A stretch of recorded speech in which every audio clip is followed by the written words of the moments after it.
Good afternoon, everyone. Welcome to another episode of High Octane Cards. Today is Wednesday, February 12th. We decided today that I wanted to open up the box of 1995 Pinnacle Zenith Racing. I'm just kind of looking through the Beckett here real quick and seeing what's actually in that set. It looks like it has 100 base cards in the regular set. Looks like there's an insert set called Zenith Helmets. There's a Zenith Tribute set and Zenith Winston Winners, as well as 1995 Zenith Z Team. So it looks like there's some opportunities there for some great inserts. Obviously no autographs, no race shoes. They really weren't getting into that at this time. Still in its infancy, especially with some of the other sports that were just toying around with doing the inserts with the autographs and the relic cards and such. So we'll get a good look at this box here. Very, very attractive box. Picked that up on eBay about a month ago. I don't think it has the odds listed on here. Yeah, it does right there. So the tribute cards are going to be the hardest to find. The helmets are going to be the next hardest, then the Z Team, and then the winners, it looks like. Customer service, I'm sure that's a dead number, as Pinnacle was absorbed, I believe, by Press Pass. I can't remember what happened with the Pinnacle company. Maybe somebody else knows. But we'll go ahead and tear into this. I don't know if we'll open all the packs today, as when I'm doing some of these older boxes that have more packs, the newer products tend to have fewer packs in them, so we're able to get through those relatively quickly. And it looks like there's maybe 24 packs in there. So we'll start off. Let's do 8 packs today. 1, 2, 3, 4, 5, 6, 7, 8. And that'll give us 3 videos for this box. And 8 packs will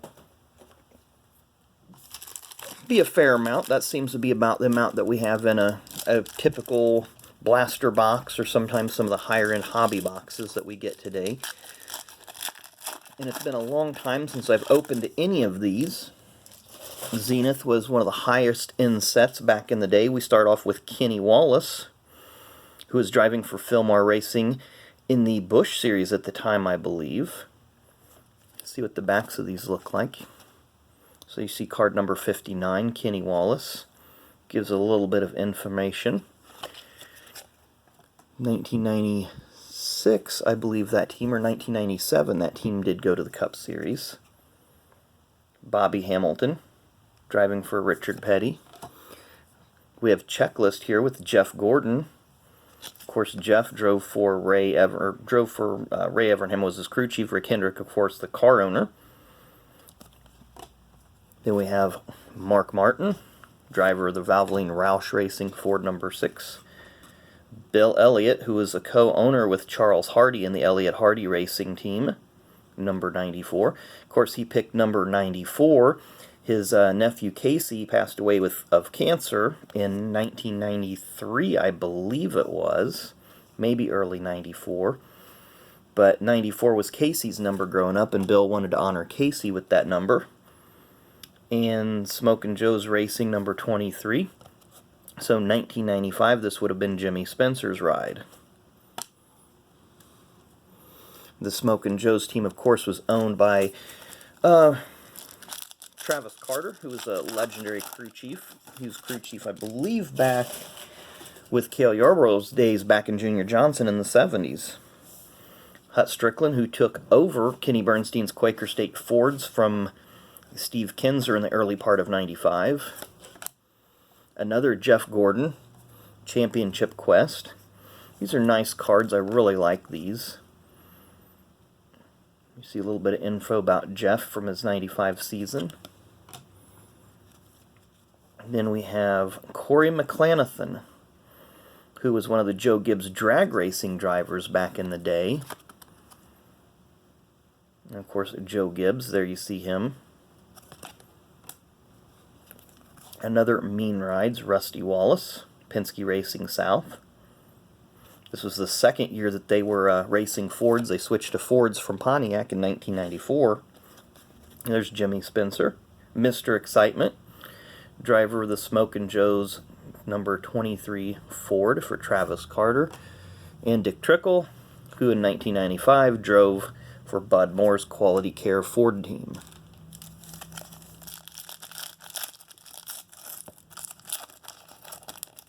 Looks like we have another Joe Gibbs card on the back, but I don't think it's going to be Corey Mack. His was number 71. Another Mean Rides, Hendrick Motorsports with Jeff Gordon.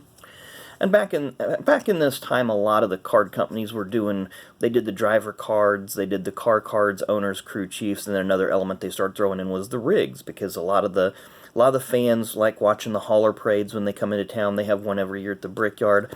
I've not been to it because I usually go to the ARCA race out at Raceway Park or have something else going on in the evening, so I've never really stuck around for the hauler parade. I guess it's pretty fun. But they started doing the hauler cards because a lot of people like those. Not sure what they have on the back, if they just maybe give you some information about the hauler, maybe the driver's season. Sometimes they talk about the hauler driver. And then you have Mark Martin's Roush Racing number 6. Another Jeff Gordon Championship Quest. Seems to be a lot of hauler rides. Jeff Burton, who drove for the Stavola brothers in 1994-1995. The Stavola brothers out of New Jersey, I believe they were involved in the mining industry. Bud Moore Engineering. Bud, of course, a World War II veteran. Bud's teams, he won the championship back in '63 with Joe Weatherly. '63 and '62. One of those years, Joe drove for Bud full-time. The other year, he had to hitch rides because Bud lost some factory support and couldn't run the full season. And it does look like another Corey Mack card. So it's kind of interesting. Of course, they was throwing some different drivers. And I'm sure they were trying to co-promote NHRA with NASCAR. Looks like we have another Joe Gibbs. Probably another Corey Mack, because he was 71 and 72. Why wouldn't he be number 73? Brett Bodine, this was the first year Brett drove for Junior Johnson in 1996. He bought the team from Junior, and then Lowe's sponsorship went to Childress. Then, of course, we know to Jimmy Johnson's team in 2002. But in 95 and 96, Lowe's was with Brett Bodine in the number 11 Ford. Joe Nemechek, who drove for his own team in 1995 with Burger King sponsorship. I believe fourth place. He had a fourth place run.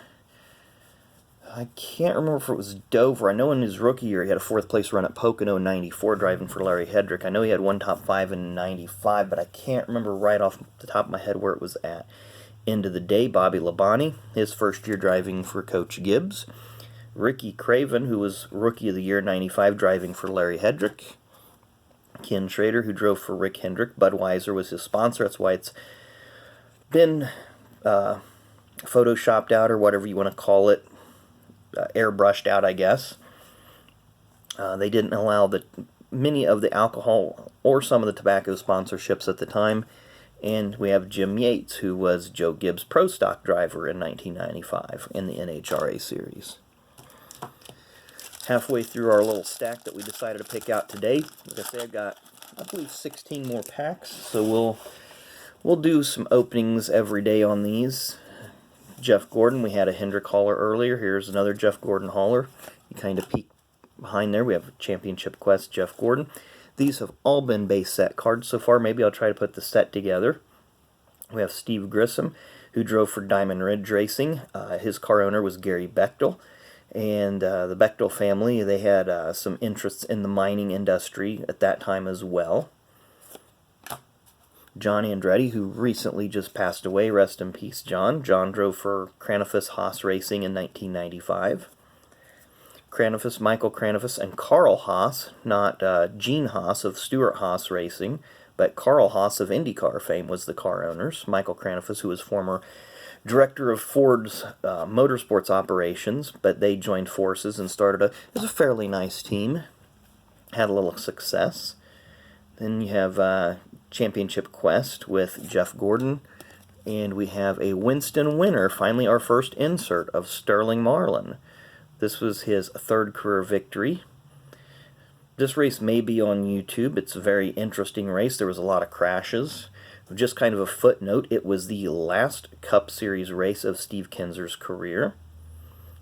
but it was Sterling Marlin's first non-Daytona 500 career win. So, a couple little trivia questions, or little answers to trivia for you guys there. Got 3 more packs to go. I like ripping through some of these older packs. Another one, Cale Yarborough Motorsports. This would have been the RCA DSS System Racing Team. Driver would have been Jeremy Mayfield at this time. This team was kind of in transition period from when Cale drove it to when it started becoming a little bit stronger operation. Of course, I believe this team's last year of operation was 2001 or 2002 with Rick Mast, maybe? I'd have to go back and look. I know it was late 90s, early 2000s was the last year that Cale Yarborough Motorsports was in operation. First Dale Earnhardt card of the day is a checklist. So we'll take a look at the back of that one. So there's cards 1 through 72. Dale Jarrett, his only season driving the number 28 Texaco Haviland Ford. Of course, in 1996, he would go on to drive the 88 Quality Care Ford for Robert Yates and drove for Robert for about 10 years. Won the 1999 Cup Series Championship. Dale was hired in 1995 from Joe Gibbs Racing to replace Ernie Irvan, who was still recovering from injuries in 1994 that he suffered at Michigan. We had this Ken Schrader card a little bit ago.